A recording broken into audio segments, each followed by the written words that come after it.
When you deprive a nation of its primary economic lifeline, you undermine its capacity to sustain military operations and provide for its forces, leading to an erosion of morale not just among combatants but across the entire population, as the burdens of conflict outweigh any perceived threats from adversaries. And this strategy is what Ukraine is employing against Russia by targeting its oil revenues, causing widespread disruptions through drone assaults that incinerate vast quantities of fuel and immobilize export facilities, resulting in a critical vulnerability that Russian leadership struggles to mitigate, especially since this approach caught them off guard amid Ukraine's advancements in long-range weaponry, including sophisticated drones and indigenous missiles that have intensified strikes throughout 2025, devastating the oil industry as detailed in a December 7th analysis by Euromaidan Press, which highlights 180 confirmed attacks on refineries and ports, slashing Russia's refined fuel output by 25%, maintaining export prohibitions on fuels, and plummeting profits for major players like Rosneft by 70%. Figures we'll explore further, beginning with the refinery bombardments that dominated headlines this year, where Ukraine shifted from sporadic hits in 2024, allowing quick recoveries, to relentless, repeated assaults in 2025 that prevent repairs and amplify damage, shattering previous records as reported by UA-Wire on December 4th, noting over 140 strikes in the first 11 months alone, surpassing the total from 2022 to 2024 combined, which stood at 130. And even if estimates vary, with Euromaidan Press citing intelligence spokesperson Andriy Yusov, claiming over 160 in the first 10 months, plus additional hits pushing toward 200 by year's end, the escalation is undeniable, extending to distant sites like the Khabarovsk refinery over 6,000 kilometers away via suspected sabotage, signaling no oil asset is secure. And this intensity peaked in November, with the Moscow Times reporting a record 14 refinery attacks, including major ones like Afipsky near Krasnodar, losing part of its 9.1 million ton capacity, and Rosneft's Ryazan plant, handling 17.1 million tons, being disabled multiple times, with its primary unit accounting for half the output offline since mid-November, and struck again on December 6 as per the Kyiv Independent, underscoring precise targeting of high-value facilities exposing defensive gaps, while extending beyond refineries to ports and depots with 4 Black Sea infrastructure hits in November alone, notably halting oil exports from Novorossiysk on November 14th, per Reuters. A port, moving 2.2 million barrels daily, or 2% of global supply, aiming to cripple both production and sales, as Russian strategist Glenn Howard noted in Kyiv Post on December 7th, describing it as a naval warfare innovation by pressuring the shadow fleet and forcing risky escorts for tankers vulnerable to unmanned surface vessels, potentially isolating Black Sea routes if sustained, alongside cost asymmetries like sinking $14 million ships with $200,000 drones.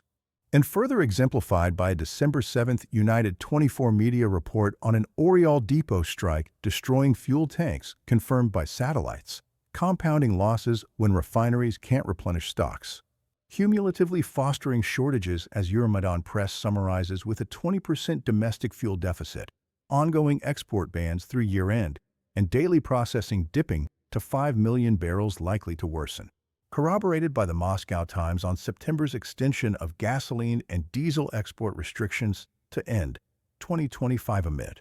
Since early 2024, Ukrainian forces escalated drone and missile attacks on over 20 Russian oil and gas facilities. These cut refining capacity by 25%, hitting Twop's, Ryazan, and Volgograd plants. Kyiv Independent reported October fuel shortages in Crimea, with 70% empty pumps, unlike affluent areas. Despite Putin's assurances to India of steady supplies, the 25% drop undermines credibility. Rosneft's profits plunged 70% to $3.6 billion in early 2024 from $11.9 billion prior year. Due to low Urals prices, sanctions, strong ruble, Ukrainian strikes, and pending U.S. sanctions, oil and gas revenues fell 34% to $103 billion, Janinovi 2024, yielding $6.8 billion in taxes.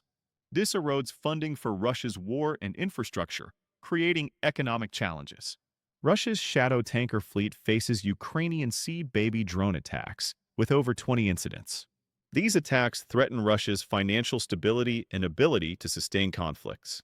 Russia's economy contracted 1.5% since the 2022 invasion amid internal and external pressures. Dr. Volodymyr Vlasiuk says official inflation is underreported at 15 to 20%, implying GDP downgrades. War costs over $211 billion, and military Keynesianism limits strain the budget. Dr. Luke Cooper notes defense spending at 40% of budget crowds out welfare and pensions. This signals recession risks, stagnating industry, real wages down 5 to 10% inflation adjusted. Ukrainian strikes damaged over 20 refineries, cutting capacity 10 to 15%, causing gasoline shortages, leading to 25 to 30% drop in oil revenues, lower taxes, forcing Putin into tough choices.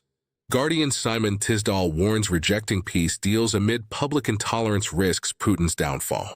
Military unrest, commander assassinations signal army fracture, low morale paralleling economic woes. Ukraine targets economic arteries to erode resolve and compel war sustainability reevaluation. For maintaining cohesion, and while Russia grapples with these setbacks, Ukraine's adaptive tactics, evolving from isolated incursions to systematic degradation, illustrate a shift toward asymmetric advantages that leverage technological ingenuity against conventional might, potentially altering the conflict's trajectory by imposing unsustainable costs on the aggressor, fostering internal pressures that could precipitate negotiations or regime instability. And in this context, the 2025 escalation serves as a case study in how non-traditional warfare elements like drone swarms and partisan operations can achieve strategic depth far beyond frontline engagements, challenging traditional defenses and exposing vulnerabilities in critical infrastructure that were previously deemed impregnable,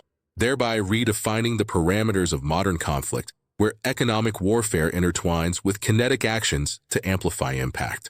And as reports continue to emerge, the pattern of intensified strikes suggests no abatement, with projections indicating further erosion of Russia's energy dominance, which in turn could influence global markets by constraining supply chains and elevating prices. Though for Ukraine the primary objective remains domestic pressure on Russia to reconsider its invasion, and amidst these developments, international observers note the resilience of Ukrainian forces in sustaining such operations,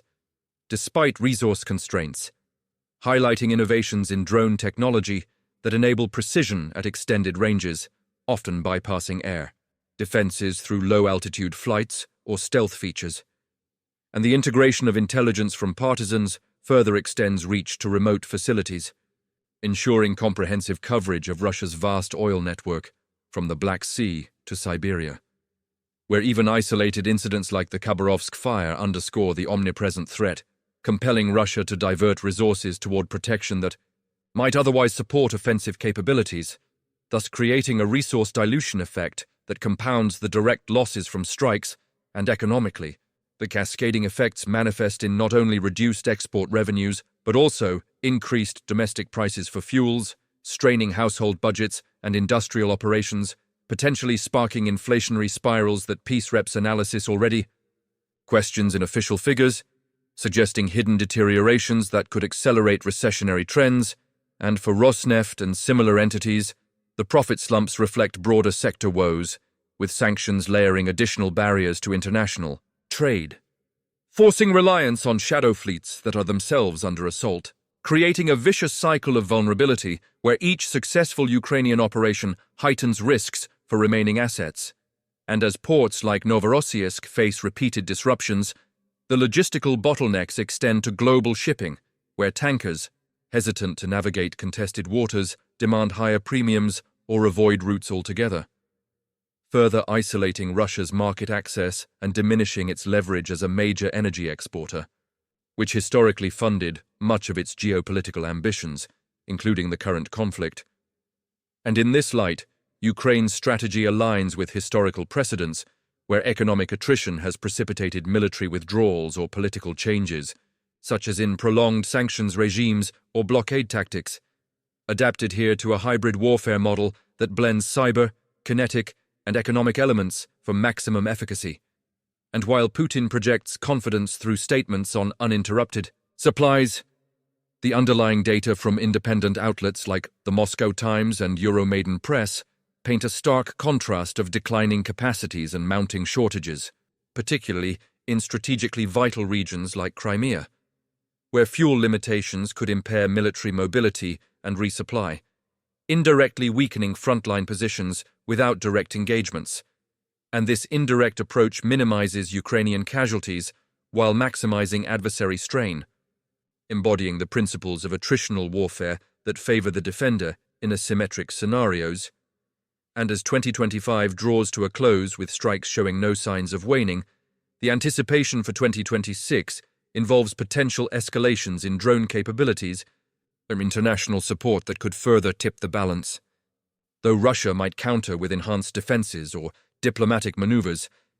yet the current trajectory indicates sustained pressure on oil infrastructure as a pivotal lever for Ukraine to influence the war's outcome, fostering conditions where Russian public sentiment shifts against prolonged involvement, especially as economic hardships permeate daily life. From fuel queues to rising costs, eroding the narrative of invincibility propagated by state media. And ultimately, this campaign underscores the interconnectedness of energy security and national stability in resource-dependent economies, where disruptions reverberate through military, civilian, and political spheres, potentially catalyzing transformative changes if the threshold of tolerance is breached, as hinted by analysts like Tisdall, who foresee leadership challenges amid accumulating failures, and in parallel, the reports of internal military discord, such as fragging incidents, suggest fraying discipline that could amplify if supply shortages persist, creating a multifaceted crisis for the Kremlin that Ukraine aims to exploit through continued precision strikes, thereby turning Russia's economic strength into its Achilles heel in a conflict that has evolved far beyond initial expectations, with long-term implications for regional security and global energy dynamics as the world watches the unfolding dynamics of this high-stakes economic warfare.